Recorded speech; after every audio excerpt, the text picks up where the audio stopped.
What's up, everyone, and welcome to On the Hop with Coach Chop. Today we're at Central High School, and I'm here with Coach P. Coach, how you doing today? Doing very good, very good. Good. Coach, share a little bit about yourself and your coaching accomplishments.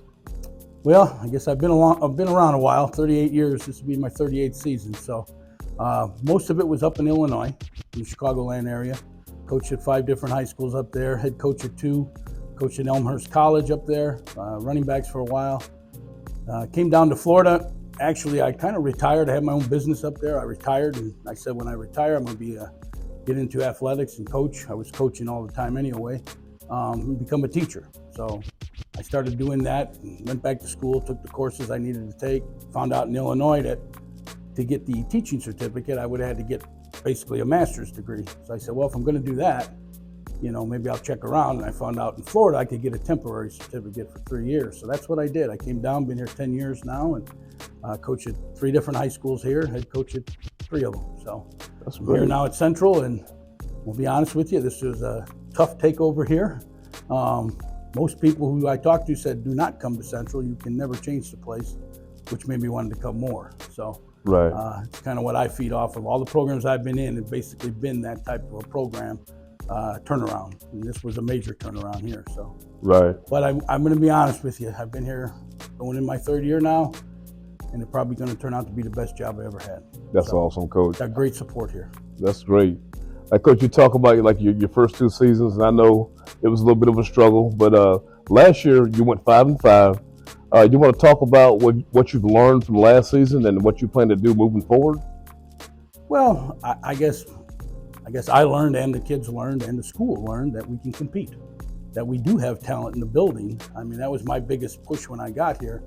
My first year here, I got hired the last week in July, and my push was to just get through that season, basically. I hate to say that, but I went 7 weeks and coached myself and one other coach. Right. So we had a rough go at it. We went 0-10 that first year. And I was a little frustrated, I will admit, after that first year. I'm like, man, this is a hard change, because no one really believed in the school that they could win anymore. They had that mindset that, we just can't win. And what it turned out to be is, and as I talked to students, it was, well, maybe we could win if you play. And that became the thing. We called it Be the Change. You be the change. Be the change. Be the change. Well, I went to a basketball game of ours, and our basketball team's very good here. And I realized, man, we got some athletes here. Right. I need to get them to play football. Sat down with the basketball coach, great guy, who now promotes his guys playing football, which you don't get at a lot of schools anymore. And we just basically went to work in the hallways and recruited the heck out of them. My first year here, we had 24 guys. Second year, we had 80. So right now we're carrying 55. So going in with our incoming freshmen, don't know how many's here yet, but looks good. Like I say, we went 5-5. We realized we can compete. And now we've got kids coming who, told me before, I'm not going to play. Team's no good. Now all of a sudden everybody wants to play, which is really what we were after. So we have now shifted from be the change to become a champion. Right. And that's our talk now, is not just a champion on the field, but in the, in the classroom, in the weight room, in the community, building champions, because I believe that's my philosophy. I believe you got to build a person first. So Right. Football player will come. Absolutely. You got to make sure you keep those priorities right. Build that person, and everything else is going to follow suit. That's awesome, Coach. So tell me a little bit about your philosophies concerning the weight room, and you want to take us through your plan for your strength and conditioning this summer? Well, I'm going to be honest with you. I believe the weight room is everything. If you're going to build a football program, you got to start it in the weight room, not just for getting strong, for building your culture, your character, your relationship with your kids. To me, that off season, the 15 weeks we go in the off season is priceless. You can't do anything, without it. You're not going to build a culture. And obviously, we want our guys to get bigger, faster, stronger. But we also want to build their character. We want to build them relationships, that team composite. And I believe it all starts in a weight room. The weight room, place you can't hide. You can't lie in the weight room. Right. It makes a man out of you. So, and I really believe that and our summer program, which we do, is a 6-week program, which we're starting this coming Monday, which is more agility and things like that, and weights. But I think that summer program last year is what made us successful in that 5-5 season. Our guys started to believe in themselves, getting in the weight room, getting stronger, looking in the mirrors. Hey, I got some muscle now. That changed their whole mentality, and it's kind of changed the mentality of the whole school. We're no longer, central football. I think when I got here, they had lost 26 games in a row, 2.5 years, and that attitude's kind of gone now. Everybody thinks we can compete, and I'm going to be honest, our goal is to get to the playoffs this year. So that's awesome. I think you're on the right track, Coach. Yep. Just kind of going off the cuff a little bit, like you talk about your first 2 seasons, you got to have a lot of mental toughness to kind of battle back and to have a successful season like you had last year. Talk about it a little bit, Coach, about, you have your own kind of podcast where you talk about mental toughness, and share with me a little bit about how you deal with mental toughness and how you kind of relate that to your players. Mm-hmm.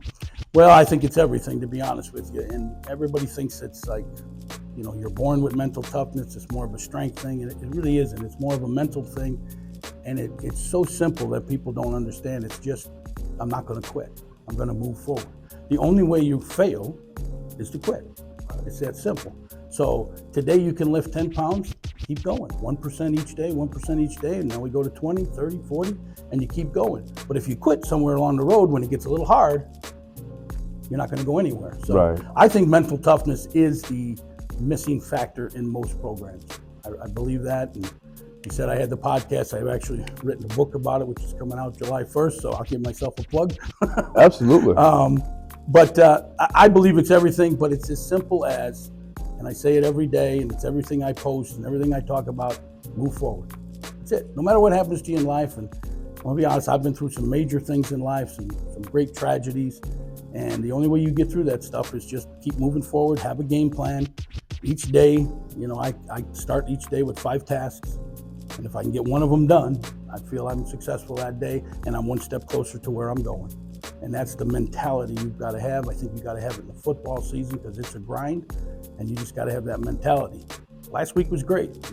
You won, beautiful. You lost, let's learn, but we got to keep moving forward either way. Right. So it's that move forward attitude, to me, that is mental toughness. I call it the ability to move forward under pressure.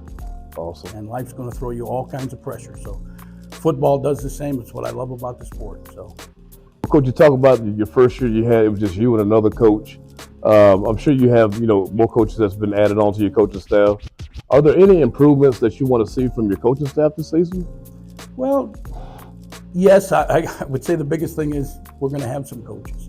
So that's the biggest thing. It's going to be nice to be able to have multiple coaches, do some more things that we need to do individual-wise, technique-wise. Like you said, we had 2. We're up to 7 now. We're still trying to hire 3 more. So we're actively looking for coaches all the time. It's been the hardest thing for me at this school in this county is to hire coaches. Right. It's kind of almost impossible. So, it's hard. It's getting hard everywhere. Yes. Well, at some points you can't blame them. It's getting tougher and tougher, and you got to watch yourself in everything you do. So. Right. But it just basically, I'm going to say I'm not looking for my coaches to do anything different than we've done in the off season and then going into the summer like we did last summer. Like I say, I think that's where our success came from. We got great coaches who get after it. There's enthusiasm there. They believe in the change. They believe that we're going to be champions, and that's all it takes. So. Right. Absolutely. But you got to have different camps that you attend over the summer. Just so your kids can compete against other kids other than what they've been dealing with here on campus. Are there any team camps that you plan on attending this summer? Unfortunately, I'll say no. As far as a padded camp and something like that, no, we're not to that point yet. We'll probably do some 7-on-7 tournaments, things like that. I'm not really the biggest fan in 7-on-7. Team camp, yes, but we just aren't there to that point yet. We've got a lot of athletes who play multiple sports, which is another thing I'm big on. And it's that off season that we kind of let, especially the basketball guys, go do their AAU stuff. And so some camps, really wouldn't benefit most, a lot of us because 3/4 of our guys aren't here. Right. So in the future, yes, we'll probably do some camps. So, but this summer, we're not going to do any camps. We're going to do some 7-on-7 and, do what we do here. So make our guys bigger, faster, stronger. Great. That's awesome. So let's talk about some of your key returners coming back, Coach. What can the Bear fans expect from your playmakers this season? Well, they're probably going to see us do what we did last year, is kind of light up the sky. We like to throw the football. Right. I think our quarterback last year had like 1,780 yards throwing the ball and threw it like 190 times, which is probably more than they threw it here in the last 20 years. Right. So that's kind of what they're going to look for. Our quarterback is returning. He's going to be a senior. He's a heck of a leader, 4.0 student.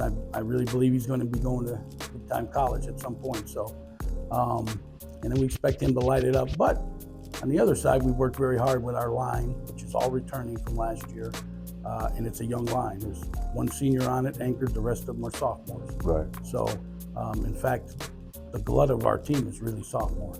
So, we think we'll be good for a while. But our quarterback, to me, very special. I've been around 38 years, and every so often you run across that guy who, he's not 6'1". He's 5'10", 5'11", but his knowledge of the game and his work ethic and his leadership, second to none. I mean, outstanding. Braden Joyner. You'll hear about him all season long. He got hurt in our last game last year, took a little concussion to the chest. Came out of the game. We were moving the ball against Pasco. We ended up losing that game, which kept us out of the playoffs. We would have made the playoffs last year with one more win. So, but he's returning. We've got a senior who's anchoring our offensive line. We've got a key linebacker who's coming back. They're all seniors.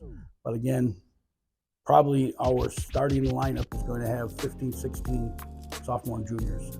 We're a young team, which is very exciting to me. Right. That freshman class that came in here last year is outstanding. We've probably got 3 or 4 guys in there that will play at the next level. And we got a transfer over from Hernando, a running back whose dad went here, Tim Gaynor. Guess he's got some rushing records here, so his son says he's come to beat the records. That's fantastic. Which is good, because I think when we add the run part to our game, we won't be one-dimensional anymore. So, but like I say, we're a young team coming back, and we're centered around our quarterback right now. So, he's the guy. That's awesome. No pressure quarterback, but you got your hands full this fall. Yes, he does. But he can handle it. So he's a great basketball player too. So that's good. So this is your opportunity to promote any activities or fundraisers that you have this summer. How can we support your program? Mm-hmm. Well, we do a couple of different fundraisers. Obviously, like probably much everybody does, we sell banners for the stadium. Your business could be advertised in the stadium. We can put it in the gym, wherever you want it, really, on the scoreboard. We do that. We also do an online fundraiser through the Hernando County Education District here. And then it was an idea that I stole from somebody last year. The team down south was up here at a 7-on-7 tournament, and we were talking, and he said he has no problem funding his program. I said, really? How do you do it? And he called it a calendar fundraiser, and we did it last year, and we raised like $16,000. Right. And it's like, I don't know if you ever heard of it. It's yes. Just, we give each kid a calendar. It's got 31 days on it. You go out and get a sponsor for each day. So the most someone's giving you is $31, and the least could be $1. Right. If they fill up the calendar, participation fee, we give them a hoodie, t-shirts, and shorts. Wow, it's funny you mentioned that. We did when I was the head coach of Lee County. We did the same type of fundraiser. Mm-hmm. Very good fundraiser. Yes, works fantastic. Hopefully, it's the only fundraiser we'll need. So, right. But we got, there's a lot of things here that need to be replaced. We're getting new uniforms this year. We have some practice equipment we need to get. So there's always room for donations. So, right. And anybody who's interested in that stuff can just reach me at my email, which is coachjrp@gmail.com, and we can discuss it all from there. So. I think I've just seen where you just got new uniforms. Yes. Uniforms cost money, Yes, and like maintenance. We're in this awesome weight room. You want to make sure you keep everything maintained. So it takes a lot of money to maintain a football program. So yeah, I think most people don't realize it takes $25,000 to $35,000 a year to run a good program. Yes. With everything you need to do, team dinners, all of that type of stuff. So, and we take sponsors for team dinners also. So. I'll give you a copy of the calendar. You can use that. And show it. That's our main bulk, and we start that right at the end of our summer program. It goes into our first game. We start that. So. That's fantastic, Coach. Well, Coach, it's always good to chop it up with you. And I'm asking all the Bears Nation to come out and pack the stadium this fall. And Coach, Just thanks for being a guest on our podcast, and we hope you have an awesome season. And we just want to catch you on the flip side, and be sure we'll be back and check on you again this fall. Thank you. Appreciate you having us and appreciate what you're doing. So getting promotion for the high school, that's well needed. Yes, sir. We want you to be a part of this incredible journey, so make sure you hit that subscribe button so you never miss an episode.